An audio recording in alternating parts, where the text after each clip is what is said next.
Hello everyone, എല്ലാവർക്കും 13ാമത്തെ ദിവസത്തെ ചലഞ്ചിലേക്ക് സ്വാഗതം. അപ്പോൾ ഇന്ന് നമ്മൾ ഡിസ്കസ് ചെയ്യാൻ പോകുന്നത് റിവിഷനെ പറ്റിയിട്ടാണ്. എഫക്റ്റീവായിട്ട് എങ്ങനെ റിവൈസ് ചെയ്യാം എന്നുള്ള കാര്യമാണ്. അപ്പോൾ നമ്മൾ മനസ്സിലാക്കേണ്ട കാര്യം, UPSC ആസ്പിറൻസ് എന്ന് പറയുന്നവർ വെറുതെ വായിക്കുക എന്നുള്ളതല്ല ഇവിടുത്തെ പ്രധാനമായിട്ടുള്ള കാര്യം. വായിച്ച കാര്യങ്ങൾ എങ്ങനെയാണ് പ്രോപ്പറായിട്ട് റിവൈസ് ചെയ്യുന്നുള്ളതാണ്. അപ്പോൾ നമുക്കെപ്പോഴും നമ്മുടെ മനസ്സിലേക്ക് ഈ റിവിഷൻ എന്ന് പറയുമ്പോൾ പിന്നെയും ആ പഠിച്ച പാഠങ്ങൾ എടുത്തു വെച്ച് വായിക്കുക എന്നുള്ളതാണ് ഉദ്ദേശിക്കുന്നത്, അല്ലേ? ഇതിനേക്കാൾ ഉപരിയായിട്ട് നമ്മൾ മനസ്സിലാക്കേണ്ടത് നമ്മൾ പഠിച്ച പാഠങ്ങൾ എത്രത്തോളം ഈസി ആയിട്ട് നമുക്ക് റീകളക്ട് ചെയ്യാൻ പറ്റുന്നുണ്ട് എന്നുള്ള കാര്യമാണ്. അപ്പോൾ അതാണ് നമ്മൾ ശ്രദ്ധിക്കേണ്ടത്.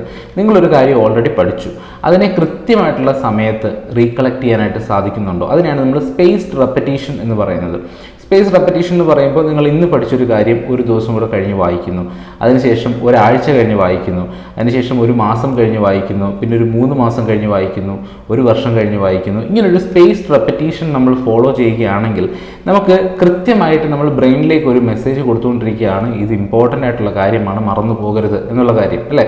അപ്പോൾ നമുക്ക് വളരെയധികം ഹെൽപ്ഫുൾ ആവും. ഇനി എങ്ങനെ റിവൈസ് ചെയ്യണം എന്നുള്ളത്, നമ്മളൊരു കാര്യം ഓൾറെഡി വായിച്ചു, അത് പിറ്റേ ദിവസം നമ്മൾ എടുക്കുമ്പോൾ ജസ്റ്റ് നിങ്ങൾ ആ പുസ്തകമൊക്കെ അടച്ചു വെച്ച് നോക്കിയിട്ട് നോട്ട്ബുക്കൊക്കെ ഒന്ന് അടച്ചു വെച്ച് നിങ്ങളൊന്ന് ആലോചിക്കാൻ ശ്രമിക്കണം. എത്രത്തോളം നിങ്ങൾക്ക് അതിനെ റീകളക്ട് ചെയ്യാൻ പറ്റുന്നുണ്ട് എന്നുള്ള കാര്യം നിങ്ങൾ ഒന്ന് ആലോചിക്കാൻ ശ്രമിക്കണം. ഇനി ചില ഏരിയാസ് നമുക്ക് റീകളക്ട് ചെയ്യാൻ പറ്റുന്നില്ല എന്നുണ്ടെങ്കിൽ ആ ഭാഗം ഒന്ന് വായിച്ച് നോക്കണം, എന്നിട്ട് പിന്നെ നമ്മളത് റീകളക്ട് ചെയ്യണം. ഇത് ഒരു മെമ്മറിക്ക് കൊടുക്കുന്ന ഒരു പ്രാക്ടീസാണ്, അല്ലേ?